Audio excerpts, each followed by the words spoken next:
everybody. I hope you're doing really, really well today. Welcome to our weekly training or tool or inspiration somewhere in the realm of life coaching. It can be around intuition. It can be around doing the inner work. Sometimes we talk about straight on life coaching.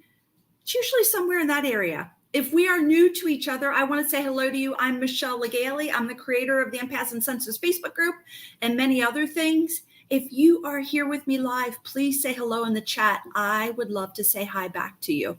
I can't always see the comments. I use this thing called StreamYard, so it doesn't always let me see the comments unless you click that link, and then it allows StreamYard to use your name.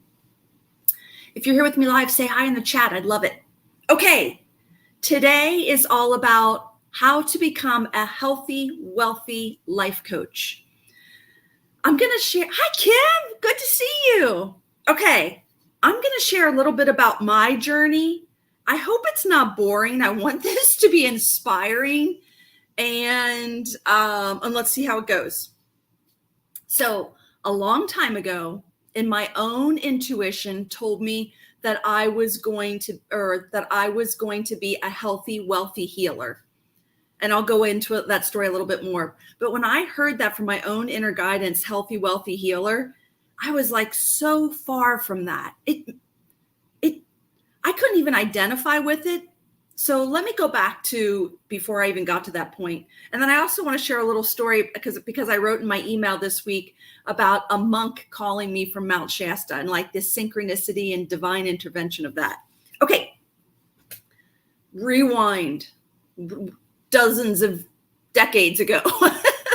I was a fourth grade teacher and loved it. I love teaching. I think teaching and coaching are in the same ballpark. I just absolutely love serving and helping children for sure. And then I work with adults now. Then after I was a teacher, I got married, had my kids. I ended up staying home with my 3 girls, and that was awesome. I definitely, again, don't forget, these are no internet days. Like, there's not a lot going on. While I was being a stay-at-home mom, I felt this feeling of I'm meant to do more, but I couldn't figure it out. Now, again, don't forget, the internet did not exist yet. You could buy a book at the bookstore and research. What else? You could go to the library. Like, things were very different back then. The opportunities didn't show up the way they show up now. So what I ended up doing, the first thing I did was I got these CDs in the mail that taught me how to follow my excitement. And my excitement was very minimal based on the way I was seeing the world. It was things like, I think I've talked about this before, like maybe my choices were walk the dog, make dinner, clean the house.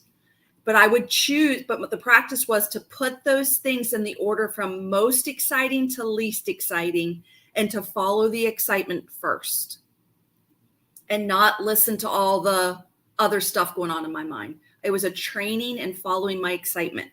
I did that, again, this is before the internet. I did that with my own little life, my own precious life, with very mundane things. I didn't realize back then that I was really training myself to follow my excitement. Hi, everybody. Thanks for being here. Okay, me doing this, what appeared to be mundane, following my excitement, like walking the dog instead of cleaning the house first, all those little things actually led me to psychic and intuitive development. Okay, so maybe the internet did exist because I do remember that I did something online with following my excitement with psychic work. There was this thing, do you guys remember? It was dial-up. You probably don't, you're too young. And like there were these big chat rooms, and then you would type something in on the internet. It would take a while for the message to send, and then eventually you get a message back. Like these are the dial-up days. So I did do something like that, and I saw some success in my psychic work that way. Then I thought, okay, this internet thing is way too slow. I've got to find real people. So I went in my own hometown, found people, because it was exciting and honestly really scary for me to find people in the intuitive world. Yeah, dial-up days. And so I did find some people locally. Again, this isn't like rainbows and unicorns, Kim. This is like, I was scared. I thought people were going to be like wearing turbans and like telling me when I was going to die. I mean, I had created all kinds of crazy fears in my head, but I actually found really amazing people back then. And I learned how to work intuitively, and I realized it came really naturally to me. I ended up moving into a program called Mediumship Mastery, realized I was really good at, or grew in my skills of mediumship also. It was amazing. I was really like feeling like I was on my life's path, following my excitement. I then went to hypnotherapy school. I went to past life regression school. I realized that I was so into anything that created alternate states for people so that they could either, I was in an alternate state and giving them information, or in hypnosis, I was hypnotizing people. So I was helping them get into that deeper state so that they could access information that wasn't readily available to them. These were my two. I just loved altered states of consciousness. Great. So now I've gone to school, I've gotten all these certifications, and now I'm working with people. My husband would go off to work, my kids would go off to school, and people would come to my house, and just strangers. I do not recommend that. I would never do that today. Again, I didn't know any better back then. Almost everyone was pleasant and it worked out really well.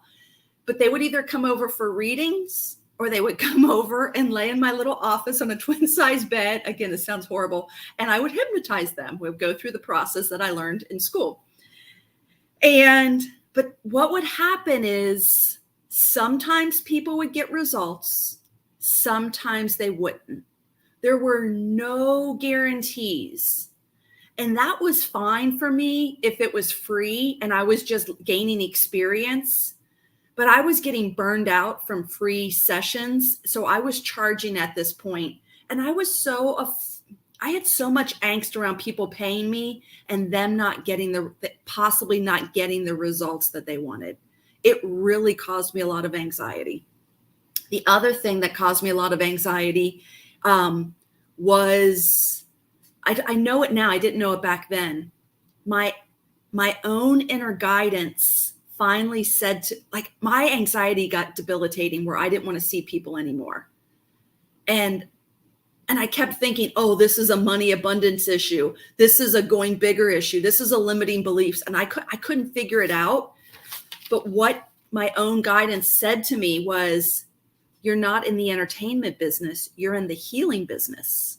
And when I look back at my years as psychic work and mediumship work, and even hypnosis, a lot of it we were doing, okay, maybe partly healing, but there was a lot of entertainment value in it. I would go to people's houses, just like Tupperware party, and women would all get together and drink wine. And I was the Tupperware, right? Like I would sit in a room and one by one people would come in and I would give them readings. Some of them were profound and brought some healing to somebody or a connection, and that was great. But if I'm really honest, a lot of them were there for entertainment purposes. Okay, so I realized that, and I realized that was causing a lot of my anxiety. After I realized that I was in the healing business, I started to go to learn about different healing modalities. Oh, there's so many. I learned about life coaching, studied life coaching, got a life coach, went to different healing practitioners. What worked for me, I would study, I would train, and I would get certified in. I was half doing it for me, and I was half doing it because I wanted a big toolbox of tools to use at my disposal with people.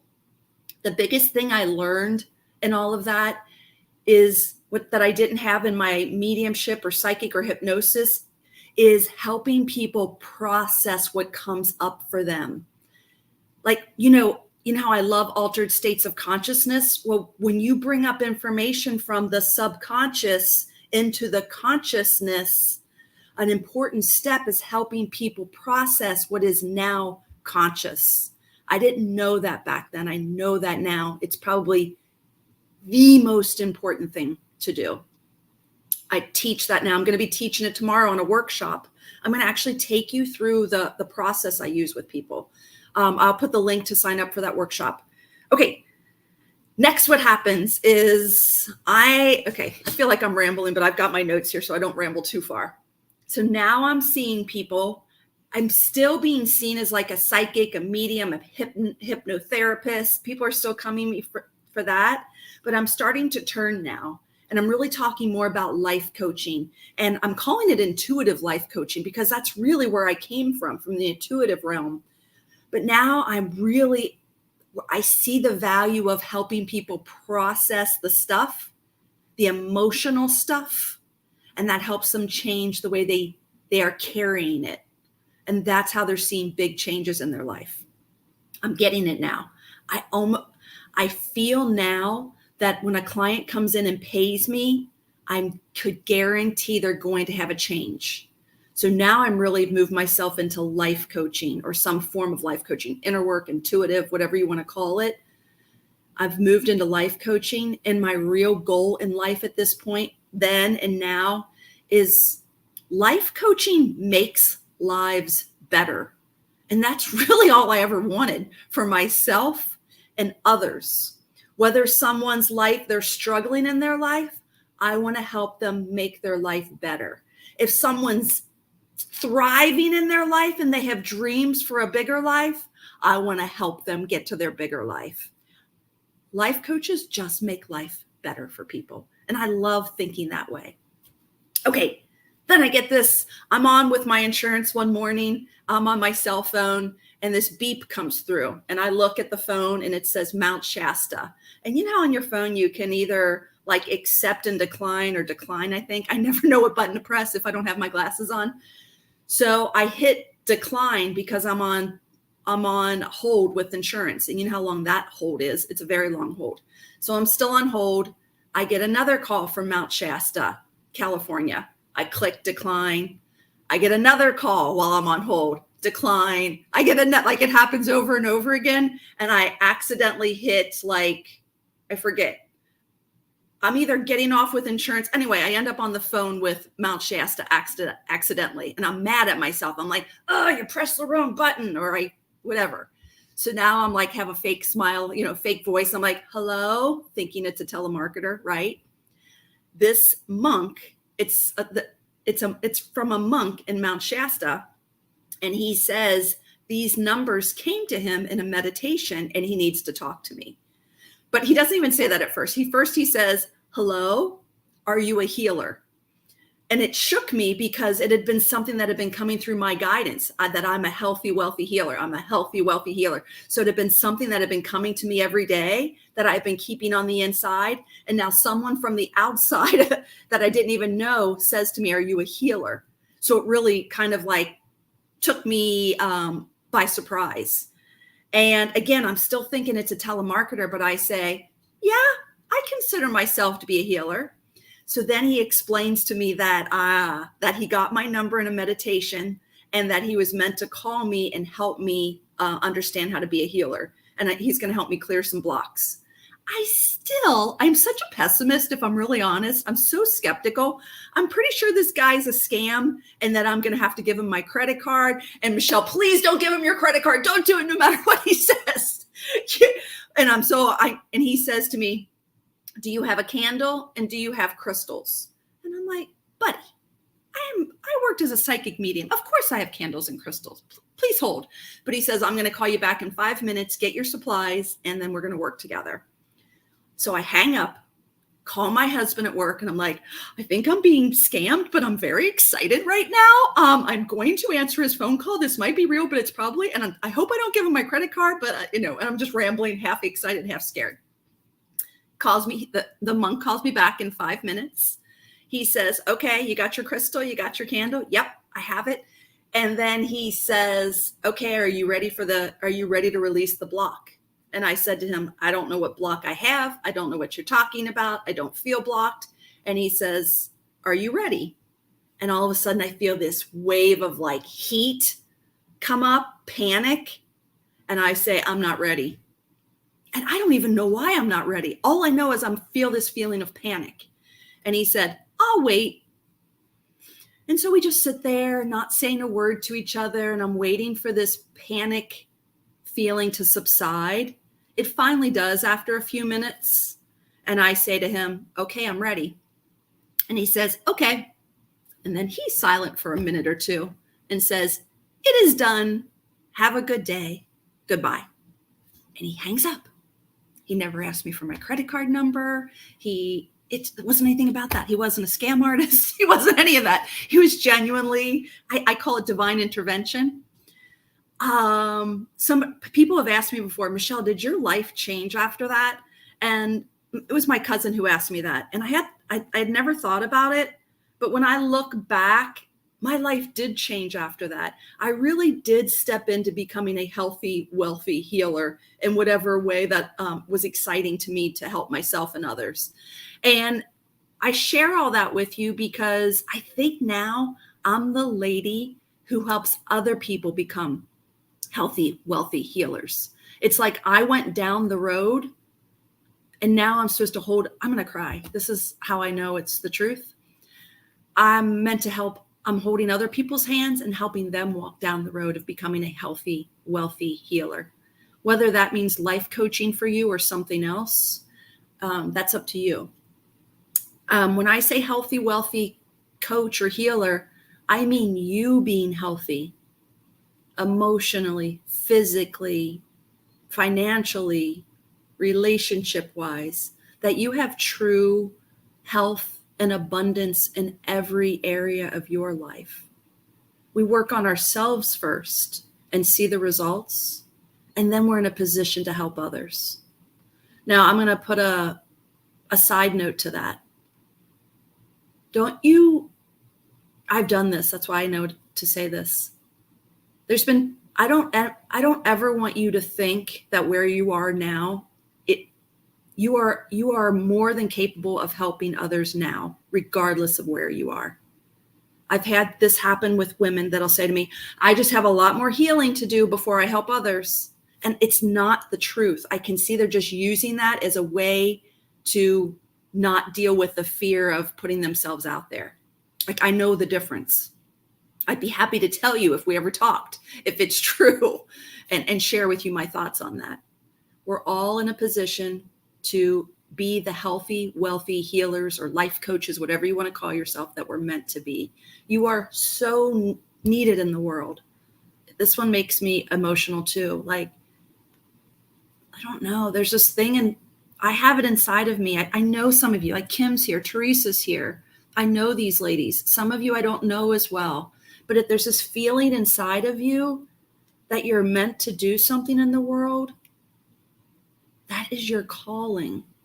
I know you might not have the details of it yet. That's okay. Step one is follow your excitement. Just follow the most interesting thing you can think to pursue. And that's a breadcrumb. And then it'll lead you to the next one and the next one. And the truth is, to the outside world, your path might look like this. You might look like you're all over the place, but stay in your own self. Just stay with the idea of, I'm going to follow the breadcrumbs, even if it looks like my life looks like a zigzag. I promise if you keep following that, investing in whatever your time or money into you and your calling, or what you think your calling is, it'll take you to the next thing and the next thing. Okay. I hope that's helpful. Did I get to everything I was supposed to get to? I think so. If you have any questions, put them in the chat. I'll be happy to answer them. And I am actually doing a workshop tomorrow called How to Coach Anyone on Anything. It's all about inner work life coaching. I finished my slides yesterday. I feel like I'm dialed in. Like, you're going to leave there knowing I'm going to teach you the framework on how I coach my private clients and how I teach my students in the program. I'm going to teach that to you and see how far we can get in an hour together. You can use these tools for yourself and in your own life to make your own life better. You can even use these tools to practice on others and see if you can make a difference in their lives. I will put the link to the workshop in the, let's see if I can share it here. Maybe I can share it. Okay, there it is right there. It's also in the comments.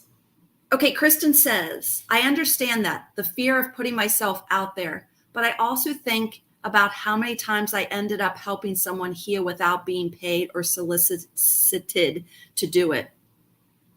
I'll sit in a mall waiting for someone to finish their shopping, and next thing I know, someone comes to me to talk something through. So why do I have a difficult time offering that very service? Kristen, this thing that you're speaking of is so normal for people like us in the helping profession. We have, I'm not going to go into it all today. Maybe I'll make a note that we can do another Facebook Live on charging for your services. But number one, I just want to say this is a normal bump in the road for healers. It's a normal bump in the road, and it just requires you to get some coaching on it. That's it. You just believe and see it a certain way, and I want to offer you to get some coaching on seeing it in a different way and helping you shift your perspective on it. Okay, I hope that's helpful. I know it doesn't answer it totally, but I will definitely make a note that we can talk about it another day. Okay, thank you so much for being here. A lot of you I know I'm going to see on the workshop tomorrow. Again, it's tomorrow, how to coach anyone on anything using the 3 pillars of inner work life coaching. It is from 1 to 2 p.m. Eastern time. Can somebody do the time zones? I know that's 12 to 1 Central, 11 to 12 Mountain, 10 to 11 Pacific. Shoo! I did it. Okay. Thank you so much, everybody. Have a great day. Bye.